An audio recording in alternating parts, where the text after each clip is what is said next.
Elias, I'm so glad to have you back in Poland on BSS Forum, so the annual event of Progressio, where this year, it means 2020, is organized in Poznan, in City of Poznan. You were running one of the discussion panels where I asked you actually to talk about the destinations for the BSS industry. Is it like that we are still talking about the BSS destinations, or rather requirements for those destinations, or something else? I enjoy being here, and thank you again for staging a great event. It's good about the exchanges. I think the discussion should be more. You asked me to talk about destinations, about maps, about countries. I decided to take a different angle. I think it's more important what are the ingredients that every BSS company needs, and every company needs it differently, and where do you find that? So I think what I've been trying to stimulate thinking about is where do I as a BSS company find what I need? And sometimes you will go to a location, sometimes you will go to an outsourcing provider. I do think there's an important thing, and you and I had a conversation about that. Here in Europe, we think about Europe, and I think we did great things, but the clients are global for our industry. And so I think we should have more conversation about what's happening in the other part of the world. I think we're in a very good shape to stay on track and to stay in the head segment of that game. But let's not forget that there are countries like Egypt, like Romania, Belarus, Costa Rica is doing great, Colombia is popping up, and they are servicing the same clients. So if we want to serve clients on a global basis from the BSS industry, we cannot just focus on one geography. That's what I would think. It's about the ingredients that make it work. In your panel, you had panelists from Lithuania, from Poland, from Bulgaria. What do you think? Does those countries work in the same way to attract themselves as the locations for the BPO centers or BPO providers? Or you can see from your angle that there are differences in approach how to target the client, for example, from the Western Europe or from the US? Yes, I think we've seen clear differences, and I'm very glad that there are. I think what we're seeing in Lithuania, they say a growing pool, but it's a modest pool, like 18,000 people in the whole country, 16,000 Vilnius. So they are very picky. They are more enthusiastic about fintech, about higher value add, because they only have a small population to feed. We cannot necessarily do that in Poland. There are parts of Poland where people do not have all that liberty of having great education and ever, but they need jobs. So I can imagine that in Poland we will still be selling some transactional stuff for the next 5 years, and after that we'll move up the value chain.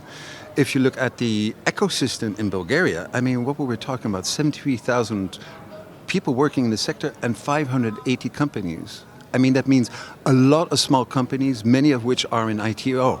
So if Lithuania is selling fintech, high value add, here in Poland we got both. We got great examples, but we got masses to feed. And in Bulgaria, it's very much about IT companies being suppliers, providers to bigger multinationals. So I think that I'm not saying that these are different products, but I do see that they market themselves differently towards different market segments. And that again comes back to the point you raised earlier in the first question, is should we be talking destination? Yes, but let's not just think that they are alike because they're located in the same part of the world. So the last question. Who is going to have the biggest demand for outsourcing? Is it going to be Scandinavia, Western Europe, or US in coming year? In the US, well, first thing, companies are sitting on a big stock of cash, right? And they will put that to market once the economy goes slow. They'll use that as an excuse to reorganize things. In the US, we do not know who will run that White House.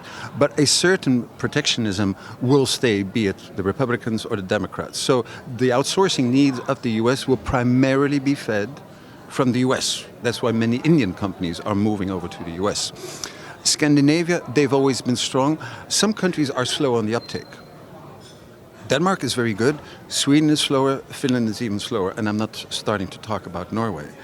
In Western Europe, we have a big problem, and it's not about the money, it's about demographics. We got too few young, bright people to get all the jobs done, so there will be a massive demand. I think that if I would be in the BSS business doing BSS services, I would focus on Europe, I would focus on the Anglo-Saxon market.